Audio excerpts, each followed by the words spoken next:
اب مجیب الرحمان صاحب بھی پریشان ہیں کہ شیخ نہیں آپ آ جائیں. کٹیہار سے میرے پاس فون آ رہا ہے, نہیں مولانا آپ آ جائیں. اور میں جانتا تھا موسم خراب ہوگا, یہ حالات ہوں گے, سامنے 20-25 لوگ بیٹھے ہوں گے بس. جب مجمع ہوتا ہے تو بولنے والے کو بھی اچھا لگتا ہے, مجمع کم ہوتا ہے تو بولنے والے کا حوصلہ بھی ڈاؤن ہو جاتا ہے, فرق پڑتا ہے. میں جانتا تھا موسم خراب ہوگا, پبلک رکے گی نہیں, لیکن اب وعدہ ہو چکا ہے اور میں نے سوچا چلو بھائی کم سے کم 2 بار ایسا ہو چکا ہے, آج تو کسی طریقے سے پہنچتا ہوں. میرے گھر والے منع کرتے ہیں آپ 4 ویلر کا سفر مت کیا کیجیے, روڈ کا سفر مت کیا کیجیے, رسک ہے. ہمارے ڈرائیور صاحب بیچارے بڑی اسپیڈ میں چلا کے لے کے آتے ہیں, وہ ہمارے بڑے جان پہچان کے ڈرائیور ہیں, اچھے ڈرائیور ہیں. میں بہار میں کہیں جاتا ہوں ان کو لے کے جاتا ہوں, بھروسہ ہے مجھے, لیکن ہے تو انسان.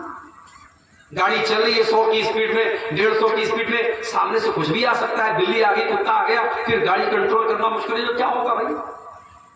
تو یہ جان ہتھیلی پہ رکھ کے ہم لوگ چلتے ہیں میرے بھائی. اور میں تو کبھی کبھی سوچتا ہوں کہ جتنا میں نے بائی روڈ سفر کیا, میں فخر کے طور پہ نہیں کہتا ہوں, اللہ کا شکر ادا کرتا ہوں کہ جتنا بائی روڈ اور جتنا لمبا لمبا سفر میں نے کیا ہے شاید کسی نے کیا ہو.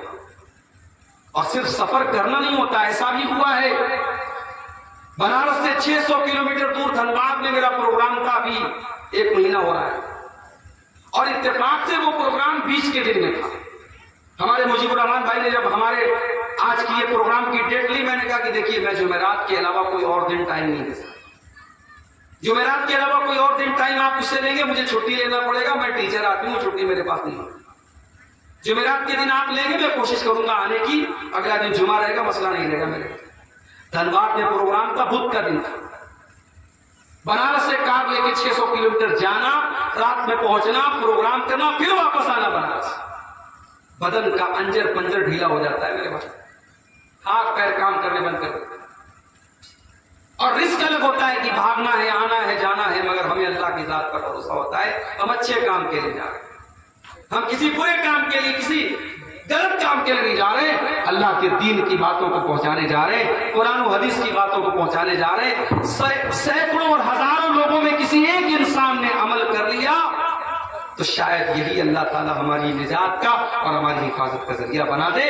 اور یہی وجہ ہے اللہ حفاظت کرتا ہے, ورنہ اتنے بڑے بڑے سفر ہم کرتے ہیں, کتنے حادثے لوگوں کے ساتھ ہو جاتے ہیں, مگر اللہ تعالیٰ ہماری حفاظت کرتا ہے. میرے بھائیوں, یہ اللہ کا کرم ہے, اس کی توفیق ہے, اس میدان کی برکت ہے, دعوت کے میدان کی, اور لوگوں کی دعائیں. واللہ بڑی خوشی ہوتی ہے میرے بھائیوں جب میرے پاس کسی کا فون آتا ہے, مولانا میں رات میں آپ کی تقریروں کو سن کے سوتا ہوں. ایسے نوجوان مجھ سے ملتے ہیں, کہتے ہیں مولانا میری ماں آپ کی تقریر سنے بغیر نہیں سوتی ہے. ہمیں لگتا ہے کہ یار یہ ہمارا راتوں کو جاگنا, یہ ہمارا اتنے لمبے لمبے سفر کرنا. اور لوگ کہتے ہیں مولانا آپ کی صحت گر گئی, آپ کا چہرہ ڈاؤن ہو گیا ہے. پچھلے رمضان کے پہلے میں نے کتنے سفر بائی روڈ کیے, میری صحت پر خطرناک اثر پڑا. لوگوں نے صاف کہہ دیا کہ آپ کی صحت بہت گر گئی ہے. لیکن یہ ساری تھکاوٹ اور یہ ساری صحت کی نقصان میرے بھائیوں ختم ہو جاتا ہے جب ہم یہ سنتے ہیں کہ کوئی اللہ کی بندی یا بندہ ہماری تقریروں کو سن کر کے سدھر گیا, اس کی اصلاح ہو گئی. ہمیں لگتا ہے یار ہماری محنت کا. تو میرے نوجوان بھائیوں, اپنی نوجوانی کی قدر. آج طاقت ہے عبدالغفار صاحب کے اندر, کل نہیں. آج دوڑ سکتا ہوں, کل نہیں دوڑ پاؤں گا. آج آ سکتا ہوں اتنا لمبا سفر کر کے, کل نہیں آ پاؤں گا. جب تک طاقت ہے, جوانی ہے, اللہ کی رضا کے کاموں میں, نیکی کے کاموں میں, اچھے کاموں میں اپنی طاقت کو استعمال کرو. میرے نوجوان ساتھیوں, آج آپ کی خرابی سے امت کی خرابی ہے, آپ کی بربادی سے امت کی بربادی. اور آگے بڑھیے. امت اگر آج بربادی کے دانے پر پہنچی ہے تو اس کی ایک بہت بڑی وجہ امت کی عورتوں کا بگاڑ ہے. عربی کا ایک جملہ ہے, المرأۃ نصف الامہ, عورت امت کا آدھا حصہ ہوتی ہے. دنیا کی آدھی آبادی عورت کی ہوتی ہے, اور باقی آدھی آبادی کو جنم دینے والی بھی عورت ہوتی ہے, مرد کو جنم دینے والی بھی عورت ہوتی ہے. عورت بگڑ جائے, عورت خراب ہو جائے, عورت برباد ہو جائے تو سماج صحیح نہیں ہو سکتا. اور پھر عورت مسلمان عورت کی اپنی ایک پہچان ہوتی ہے. مسلمان عورت جب نقاب پہن کر کے نکلتی ہے تو منافقوں اور کافروں کے سینوں پر سانپ لوٹتے ہیں کہ یہ کون آ گیا. اس کے نقاب سے سب سے زیادہ تکلیف ہوتی ہے تو اسلام کے دشمنوں کو تکلیف ہوتی ہے. اسی لیے اللہ قرآن میں کہتا ہے یا ایھا النبی قل لازواجک وبناتک ونساء المؤمنین یدنین علیہن من جلابیبہن. اے نبی اپنی بیویوں سے کہہ دیجئے, اپنی بیٹیوں سے کہہ دیجئے اور تمام مومنہ عورتوں سے کہہ دیجئے یدنین علیہن من جلابیبہن. جب وہ اپنے گھر سے نکلا کرے تو اپنے اوپر جلباب ڈال لیں, اپنے اوپر نقاب ڈال لیں, اپنے اوپر برقع ڈال لیں. ذالک ادنی ان یعرفن فلا یؤذین. یہ نقاب ان کی پہچان بن جائے گا, یہ برقع ان کی پہچان بن جائے گا. مسلمان عورت کا برقع اس کی پہچان ہے میرے بھائی. آج بنگال کا علاقہ آپ سے قریب ہے. بنگال میں جلسوں میں جاتا ہوں, مردوں کا پنڈال لگا ہے, بیچ میں ایک جو ہے ہلکا سا وہ باؤنڈری دیا ہوا ہے, دوسری طرف عورتیں بیٹھی ہوئی ہیں اور سب بغیر نقاب کے بیٹھی ہوئی ہیں. یہ مناسب نہیں ہے میرے بھائی. نقاب کوئی یو پی اور بہار کا کلچر نہیں ہے کہ صاحب یو پی کی عورتیں نقاب پہنتی ہیں, بہار کی پہنتی ہے اور بنگال کی نہیں پہنتی ہیں, کیرلا کی نہیں پہنتی ہیں, تمل ناڈو کی نہیں پہنتی ہیں. یہ نہیں ہونا چاہیے. نقاب مسلمان کا کلچر ہے. بہار ہو, بنگال ہو, یو پی ہو, جھارکھنڈ ہو, ہر جگہ اور ہر علاقے پر نقاب اپلائی ہوتا ہے. نقاب کا تعلق کسی کاسٹ سے, کسی ایریا سے, کسی برادری سے نہیں. آج مسلمان عورتیں, اللہ معاف کرے, بڑی خرابیاں ہماری عورتوں کے اندر بھی پائی جا رہی. سب سے بڑی خرابی تو یہ ہے کہ ہماری عورتیں دین سے دور ہیں. اور آج کا یہ پروگرام میرے خیال سے مدرسہ کیا نام ہے, مخرجہ دل بنا رہے ہیں. لڑکیوں کا ادارہ ہمارے مجیب الرحمان بھائی نے قائم کیا. مجھے بڑی خوشی ہوتی ہے. میں گیا ہوں بعض لڑکیوں کے اداروں میں اور مجھے حیرت ہوتی کہ کیسے یہ ادارے چلتے ہیں. بڑی قربانیاں لوگ دیتے ہیں صاحب. وہ عورتیں, وہ لڑکیاں اپنے گھروں کو چھوڑ کے, اپنے ماں باپ کو چھوڑ کے, ایسا نہیں کہ وہ ہاسٹل میں بڑے محل میں رہتی ہے, ٹوٹے پھوٹے سے کمرے ہوتے ہیں اور فیسلٹی بہت کم ہوتی ہے, مگر اپنے گھر بار کو چھوڑ کے, اپنے ماں باپ کو چھوڑ کے ہاسٹلوں میں رہنے والی یہ لڑکیاں کیوں آتی ہیں؟ تاکہ دین سیکھ لیں, قرآن سیکھ لیں, حدیث سیکھ لیں, امت کی بھلائی کی باتیں سیکھ لیں اور جا کر کے ایک اچھا دعوت کا کام کریں. میرے بھائیو, آج ہماری عورتوں کے اندر دین کی جانکاری نہ کے برابر. اور آپ دیکھیے آپ کے بہار میں اور آپ کے بنگال میں بڑی تعداد میں مسجدوں میں عورتوں کا انتظام نہیں. آپ کے گاؤں میں ہے نہیں.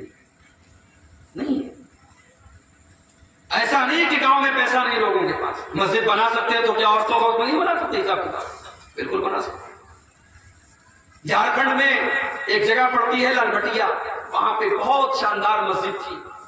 میں گیا وہاں جمعہ پڑھانے. میں نے کہا کہ صاحب اتنی بڑی مسجد ہے, ہزاروں کی تعداد میں مرد حضرات آئے ہیں عبدالغفار صاحب کو سننے کے لیے. کیا آپ کی عورتوں کو دین سیکھنے کی ضرورت نہیں ہے, دین سننے کی ضرورت نہیں ہے؟ میں نے ان لوگوں سے کہا کہ آپ کے اللہ نے بہت دولت دی ہے وہاں, چونکہ کوئلے کی کان ہے, بہت پیسہ ہے لوگوں کے پاس.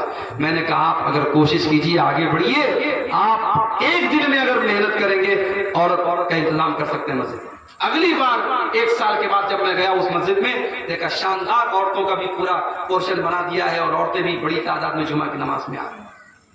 عورتیں پیاسی ہیں دین کی, ان کو طلب ہے دین کی, آپ ان کی طلب کو پورا نہیں کر رہے. وہ چاہتی ہے کہ ہمیں دین سکھایا جائے, ہمیں دین بتایا جائے. اور معاف کیجیے گا, یہ جلسوں اور تقریروں میں عورتیں جو آتی ہیں مجھے پتا ہے وہ تقریر سنتی کم ہے, مارکیٹ میں زیادہ ٹہلتی رہتی ہے. مارکیٹ میں میرا ٹھیلا میں زیادہ لگی رہتی ہے, جلسے میں کم آتی ہیں. جلسوں سے دین نہیں سیکھیں گی. آپ عورتوں کا انتظام مسجد میں کیجئے اور ہر خطبے میں عورتوں کو لے کے آئیے اور پھر گھر کی عورتوں کو دین سکھائیے. اللہ کے نبی فرماتے ہیں نعم النساء, حضرت عائشہ فرماتی ہیں نعم النساء نساء الانصار, انصار کی عورتیں بڑی بہترین عورتیں ہوتی ہیں. لا یمنعهن الحیاء ان یتفقهن فی الدین, وہ دین سیکھنے کے معاملے میں شرماتی نہیں ہیں. عورتیں دین سیکھنے کے معاملے میں شرماتی نہیں. انصار کی عورتیں دین سیکھنے کے معاملے میں شرماتی نہیں. وہ نبی کے پاس آ کر کے بڑے پرائیویٹ قسم کے مسئلے پوچھتی تھی، حیض کا مسئلہ پوچھتی تھی، میاں بیوی کے ملاقات کا مسئلہ، بڑے پرائیویٹ قسم کے مسئلے بھی پوچھتی تھی. وہ دین سیکھنے کے معاملے میں شرماتی نہیں تھی. تو اپنی عورتوں کو دین سکھاؤ میرے بھائی. آج عورتوں کے اندر بڑی جہالت ہے. شادیوں میں عورتیں کیا کیا کر رہی ہیں؟ سندور لگا رہی ہیں، ماتھے کی بندیا ٹیکا لگا رہی ہیں. ہمارے بنارس میں ایک جگہ شادی تھی، شادی کے موقع پر لڑکی کو بہت سارا سامان دیا جا رہا تھا، اس میں ایک سہاگ کی پڑیا تھی. میں نے کہا یہ کیا؟ بولے سہاگ کی پڑیا ہے. اس میں کیا ہے؟ سندور ہے، اس میں کچھ جڑی بوٹی ہے، کچھ سامان ہے، اس کا نام رکھیے سہاگ کی پڑیا. اسلام میں کوئی سہاگ واگ نہیں ہے صاحب. اسلام میں شادی شدہ عورت کی سہاگ کی کوئی نشانی نہیں. لڑکی نے نکاح کر لیا، بس یہی نشانی ہے.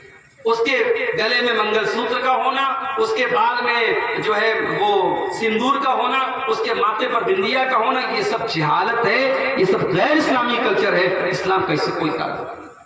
عورتوں میں بہت ساری جہالت ہے. شادی ہوتی ہے صاحب، اس میں دیکھ لیجیے کتنی رسمیں ہیں. ہلدی کی رسم ہو رہی ہے، شادی کے ایک دن پہلے رات میں بیٹھ کر کے عورتیں گانا گا رہی ہیں، ناچ رہی ہیں. مسلمان کی بات کر رہا ہوں، ان کے گھروں کی بات کر رہا ہوں. ناچ گانا ہو رہا ہے. وہ دیہاتوں میں پتہ نہیں کیا کیا برہا وغیرہ گاتی ہے، گیت گاتی ہے لڑکیاں، جوان عورتیں وہ آ کے گیت گاتی ہیں شادی کے موقع پہ. یہ ساری چیزیں غلط ہیں میرے بھائی. ہلدی کی رسم ہوتی ہے، شادی کے 2-4 دن پہلے ہلدی لگتی ہے دلہن کو. اب اس میں جتنی لڑکیاں آتی ہیں سب ہلدی کلر کا کپڑا پہنتی ہیں. دعوت ہوتی ہے، غریب آدمی بیچارہ شادی کرنے کے لیے اٹھتا ہے، پریشان ہو جاتا ہے کہاں سے شادی کروں. غریب آدمی کے لیے شادی کرنا چیلنج ہو چکا ہے. بیچارہ بینک سے لون لیتا ہے، قرضے لیتا ہے، گھر مکان بیچتا ہے، تب جا کر کے غریب اپنی بیٹی کی شادی کرتا ہے. میری ماں اور بہنوں، آپ کی ذمہ داری، اگر آپ تک میری آواز پہنچ رہی ہے، آپ کی ذمہ داری بہت بڑی ہے. یہ رسم و رواج جب تک آپ نہیں چاہیں گے نہیں ٹوٹ سکتے، اور جس دن عورتیں چاہیں گی انشاءاللہ یہ جہیز کی رسم، یہ بارات کی رسم، یہ منگنی کی رسم سب ختم ہو جائے گی. عورتیں اگر طے کر لیں، عورت کے اندر اللہ تعالیٰ نے بات منوانے کی بڑی طاقت. عورت بات منوانا جانتی ہے.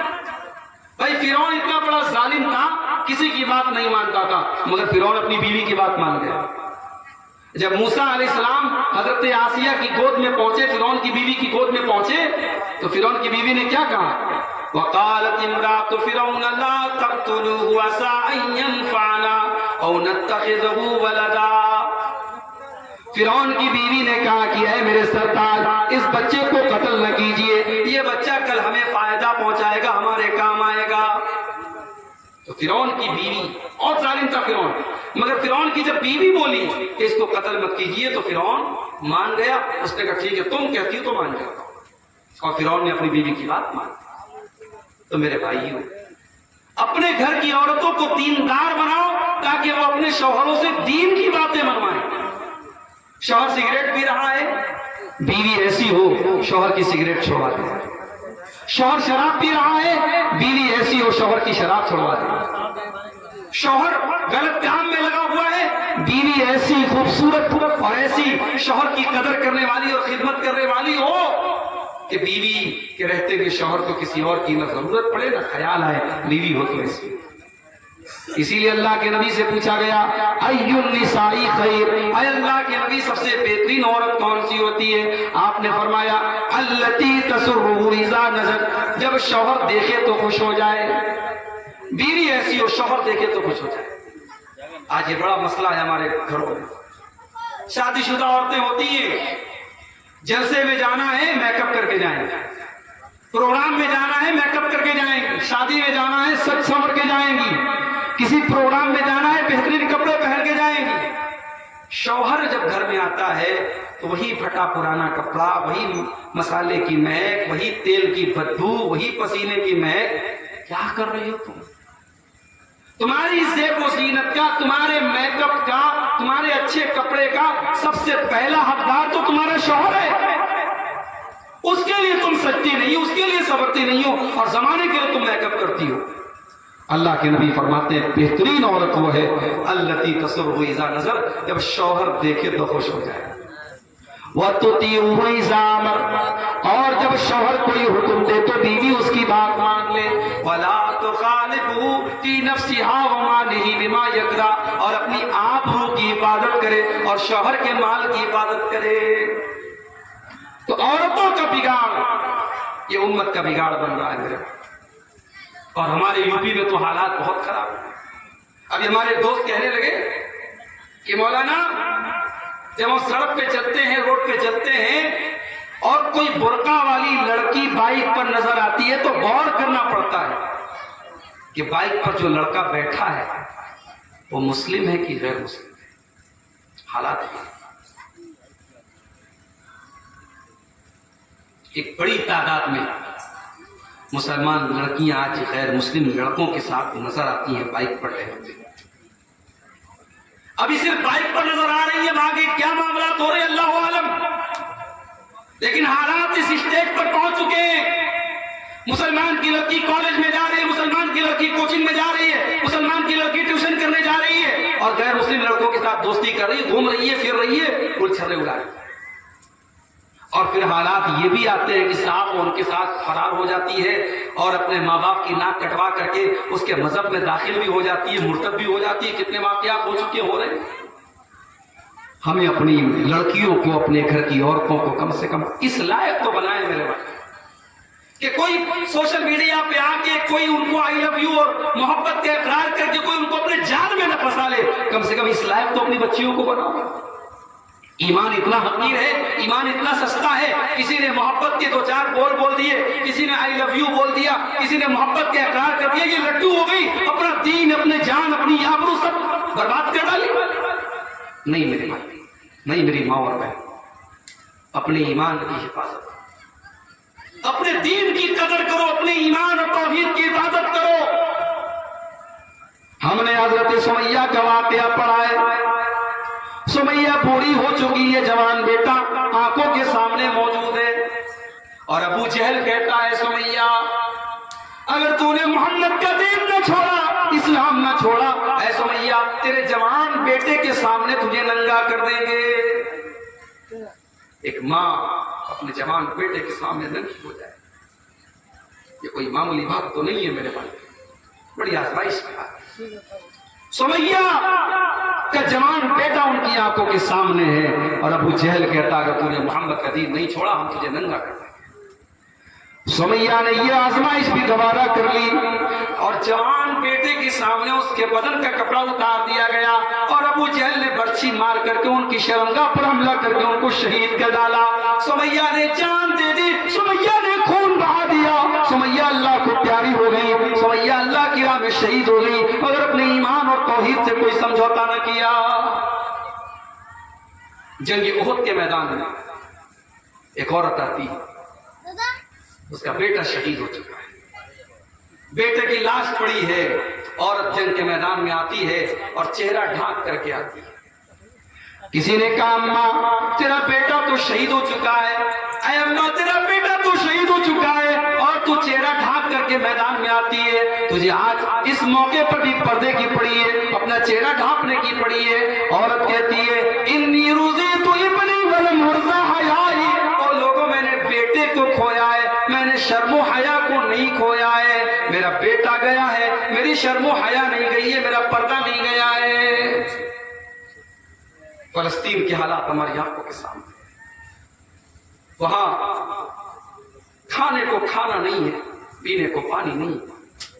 مدد کرنے والے جب کھانا لے کر کے پہنچتے ہیں کیمرہ لے کر کے فوٹو کھینچنے کے لیے، اور جب وہ گھر میں داخل ہوتے فلسطین کے مسلمان کے گھر میں، جوان لڑکی سامنے آتی ہے، جیسے ہی دیکھتی کیمرہ ہے فوراً جلدی سے سائیڈ ہو جاتی ہے۔ کیمرے کے سامنے آنا، اپنے چہرے کو کسی غیر محرم کو دکھانا، اس مصیبت کی اور تکلیف میں ٹائم میں بھی فلسطین کی عورت کو گوارا نہیں ہے۔ میری ماں اور بہنوں، وہاں کی عورتیں ہمیں سبق دے رہی ہیں، ہمیں پیغام دے رہی ہیں کہ اپنے پردے کی حفاظت کرو، اپنے شرم و حیا کی حفاظت کرو۔ اور میں اکثر کہتا ہوں اپنی تقریروں میں کہ عورت کا جنت میں جانا بہت آسان ہے، اور صرف 4 کام کر لے وہ جنتی ہو جائے۔ اذا صلت المرأة خمسها وصامت شهرها واطاعت زوجها واحسنت فرجها عورت 5 ٹائم کی نماز کی پابندی کرے، رمضان کا روزہ رکھے، شوہر کی خدمت اور اطاعت کرے اور اپنی آبرو کی حفاظت کرے، اپنی شرمگاہ کی حفاظت کرے، اللہ کے نبی فرماتے ہیں دخلت من ابواب الجنت شاء، ایسی عورت جنت کے جس دروازے سے چاہے وہ جنت میں جا سکتی ہے۔ تو عورتوں کا بگاڑ بھی اس امت کی تباہی کی بہت بڑی وجہ ہے۔ ایک اور وجہ ہے اس امت کی بربادی کی، مال۔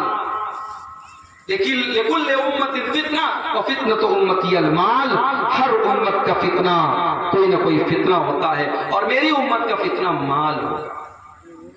مال کما لیا انسان نے تو سمجھتا ہے کہ صاحب ہم تو فرعون کے بھی باپ بن گئے۔ 4 پیسہ جس کے پاس آ گیا، وہ شبینہ ادیب کا شعر ہے نا، جو خاندانی رئیس ہیں مزاج رکھتے ہیں نرم اپنا، جو خاندانی رئیس ہیں مزاج رکھتے ہیں نرم اپنا، تمہارا لہجہ بتا رہا ہے تمہاری دولت نہیں ہے۔ لہجہ بتاتا ہے میرے بھائی۔ بڑے بڑے کروڑ پتی ارب پتی بھی رمضان میں عمرہ کرنے آپ جائیں، افطار کٹ بانٹ رہے ہیں وہاں مکے میں مدینے میں، کروڑ پتی، مگر صاحب حاجیوں کی خدمت کرے، عمرہ کرنے والوں کی خدمت کرے، کوئی غرور نہیں، کوئی تکبر نہیں۔ یا تو صاحب 4 پیسے کے آگے باپ سے آدمی تمیز سے بات نہیں کرتا، ماں سے تمیز سے بات نہیں کرتا۔ اسی لیے اللہ قرآن میں جب قارون کا واقعہ بیان کرتا ہے تو قارون کے بارے میں اللہ کہتا ہے کہ اے قارون کان کھول کر کے سن لے، اللہ نے تجھ کو دولت دی ہے، تو اپنی دولت کے ذریعے آخرت کی تیاری کر، وابتغ فیما آتاک اللہ الدار الآخرۃ ولا تنس نصیبک من الدنیا۔ اے قارون اپنی دولت کے ذریعے تو آخرت کی تیاری کر، ہاں دنیا میں جو تیرا حق ہے تو اس کو مت بھول، لیکن آخرت کی تیاری کر۔ اللہ نے اگر آپ کو مال دیا ہے میرے بھائیوں، اپنے مال کے ذریعے آخرت کی تیاری کر۔ مال کو بربادی کا ذریعہ مت بناؤ، مال کو تباہی کا ذریعہ مت بناؤ، مال کے ذریعے آخرت کی تیاری کرو۔ سب ٹھاٹ پڑا رہ جائے گا جب لاد چلے گا بنجارا، قبر کی مٹی میں نہ مال کام آئے گا، نہ تجوری کام آئے گی، نہ بینک بیلنس کام آئے گا، وہاں کام آئیں گے تو آپ کے نیک عمل کام آئیں گے۔ آپ نے اللہ کی راہ میں جو کیا ہوگا، جو خرچ کیا ہوگا، جو نمازیں پڑھی ہوگی، جو نیکی کی ہوگی، وہی کام آئے گی۔ میرے پیارے ساتھیوں، مال آج ہمیں اور آپ کو برباد کر رہا ہے۔ بھائی بھائی میں مقدمہ چل رہا ہے، کیوں؟ مال کی وجہ سے۔ گھروں میں جھگڑا کیوں؟ مال کی وجہ سے۔ ایک دوسرے کی زمین ناجائز طریقے سے کیوں ہتھیار ہے؟ مال کی وجہ سے۔ ایک دوسرے کا مال ہڑپنے کے لیے ہر طریقہ اپنا رہے، کیوں؟ مال کی محبت۔ اسی لیے اللہ قرآن میں کہتا ہے وَإِنَّهُ لِحُبِّ الْخَيْرِ لَشَدِيدٌ، انسان مال کی محبت میں بہت سخت ہے۔ تو میرے بھائیوں، مال کی محبت تو نیچرل ہے، لیکن مال کی محبت میں اتنا نہ بڑھے، ہم اتنا حد سے آگے نہ بڑھیں کہ ہم ناجائز اور حرام کام کرنے لگے۔ اور ایک آخری 2 چیزیں بیان کر کے بات ختم کر رہا ہوں، کیونکہ بہت زیادہ وقت لینا بھی مناسب نہیں ہے۔ آپ حضرات، چونکہ موسم بھی صحیح نہیں ہے، آپ حضرات بھی تھک چکے ہوں گے۔ 2 چیزیں اور بیان کر کے بات ختم کرتا ہوں۔ آج ہماری تباہی اور بربادی کی ایک بہت بڑی وجہ جو مجھے سمجھ میں آتی ہے وہ یہ ہے کہ ہم اپنے علماء سے دور ہو رہے ہیں، اپنے علماء سے ہم کٹ رہے ہیں۔ انٹرنیٹ کو آج ہم نے عالم کا درجہ دے دیا، یوٹیوب کو عالم کا درجہ دے دیا، فیس بک کو عالم کا درجہ دے دیا۔ فیس بک پر کوئی فتویٰ دے رہا ہے، ہم نے اس کا فتویٰ سن لیا۔ یوٹیوب پر کوئی مسئلے کا جواب بتا رہے ہیں، ہم نے اس کے مسئلے کے جواب کو صحیح مان لیا۔ میرے بھائیوں، یوٹیوب کے اوپر اور فیس بک کے اوپر ایک سے ایک گمراہ لوگ بھی موجود ہیں، اور بڑے بڑے بہروپیے بھی موجود ہیں۔ عالم کے بھیس میں شیطان بھی موجود ہیں، عالم کے بھیس میں آپ کو دین سے دور کرنے والے لوگ بھی موجود ہیں۔ اپنے علماء سے اپنا تعلق جوڑو، جو صحیح اسکالرز ہیں، جو دین کے علماء ہیں، ان سے آپ اپنا تعلق جوڑو۔ میرے پیارے ساتھیوں، اللہ کے نبی فرماتے ہیں قیامت کے پہلے ایک ایسا دور آئے گا، اللہ تعالیٰ دنیا سے علماء کو اٹھا لے گا، اور جب علماء کو اٹھا لے گا حتی اذا لم یبق عالما، جب علماء نہیں بچیں گے، اتخذ الناس رؤوسا جہالا، تو اللہ تبارک و تعالیٰ کہ علماء کے چلے جانے کے بعد لوگ جاہلوں کو اپنا سردار بنا لیں گے، اور جاہلوں سے فتویٰ پوچھیں گے، اور جاہل ان کو فتوے کا جواب دیں گے، اور خود بھی گمراہ ہوں گے اور دوسروں کو بھی گمراہ کریں گے۔ آپ کے گاؤں میں، آپ کے علاقے میں جو علماء ہیں، آپ ان کی عزت کیجئے، ان کی قدر کیجئے، ان سے دین کا علم حاصل کیجئے، اور علماء کے کاموں میں ان کا تعاون کیجئے۔ یہ ہمارے مجیب الرحمان بھائی مدرسہ چلانے میں جانتا ہوں مدرسہ چلانا کوئی آسان کام نہیں ہے. ان لڑکیوں کے ہاسٹل پر جو خرچ ہوتا ہوگا، ان کے کھانے پینے پر، ان کے رہنے سہنے پر جو خرچ ہوتا ہوگا، آج کے اس دور میں مدرسہ چلانا بڑا مشکل کام ہے. اور غیروں کی نظر تو ہے ہی ہے، دشمنوں کی نظر تو ہے ہی ہے، ہمارے اپنوں کی نظر بھی مدرسوں کی طرف بہت ٹیڑھی ہوتی چلی جا رہی ہے اور مدرسوں کو بہت نشانہ بنایا جا رہا ہے. ایسے حالات میں اگر یہ مدرسے چل رہے ہیں تاکہ ہماری گاؤں کی بیٹیاں، ہماری بچیاں وہ دین سیکھیں. اور ابھی میرے آنے کے پہلے یہ لڑکیاں تقریر بھی کر رہی تھیں اور نظمیں بھی سنا رہی تھیں، اس کا مطلب کہ محنت ہو رہی ہے، ادارہ ترقی کر رہا ہے، کام کر رہا ہے، بس ہمیں اس کو سپورٹ کرنے کی ضرورت ہے. اس بیکورڈ علاقے میں اگر آپ کے گاؤں میں ادارہ کھلا ہے، لڑکیوں کا بنات کھلا ہے، تو میرے بھائیوں آپ کی ذمہ داری ہے کہ آپ اس کو سپورٹ کریں. نبی اکرم نے اپنے بچوں کی ضرورتوں کو قربان کر کے مدرسہ چلایا تھا اپنے دور میں. آج ہمیں بھی اپنے بچوں کی ضرورتوں کو قربان کر کے ان مدرسوں کا تعاون کرنا ہے. میں آپ سب سے اس کے تعاون کی بھی اپیل کرتا ہوں. میں کافی تھکا ہارا ہونے کے باوجود چونکہ ڈائریکٹ مجھے اسٹیج پر بلایا گیا اور بغیر آرام کیے، بغیر کھائے پیے میں ڈائریکٹ آ کر کے اسٹیج پر بیٹھ گیا اور یہ چند باتیں میں نے آپ کے سامنے رکھی ہیں امت کے زوال کے اسباب کے موضوع پر. موضوع اور کشادہ اور وسیع ہے، باتیں اور بھی کہی جا سکتی تھیں، مگر میں سمجھتا ہوں کہ خیر الکلام ما قل ودل. جتنی باتیں کہی گئی باتیں کم ہوں لیکن مضبوط ہوں، مدلل ہوں اور لوگوں کو سمجھ میں آئے وہ کافی ہے. اگر اتنی ہی باتوں پر ہم نے عمل کر لیا تو انشاءاللہ ہماری ہدایت کے لیے کافی ہوگا. ہم اللہ سے دعا کرتے ہیں آج کا یہ پروگرام جس مقصد کے لیے کیا گیا ہے، اللہ اس مقصد میں جلسے کے منتظمین کو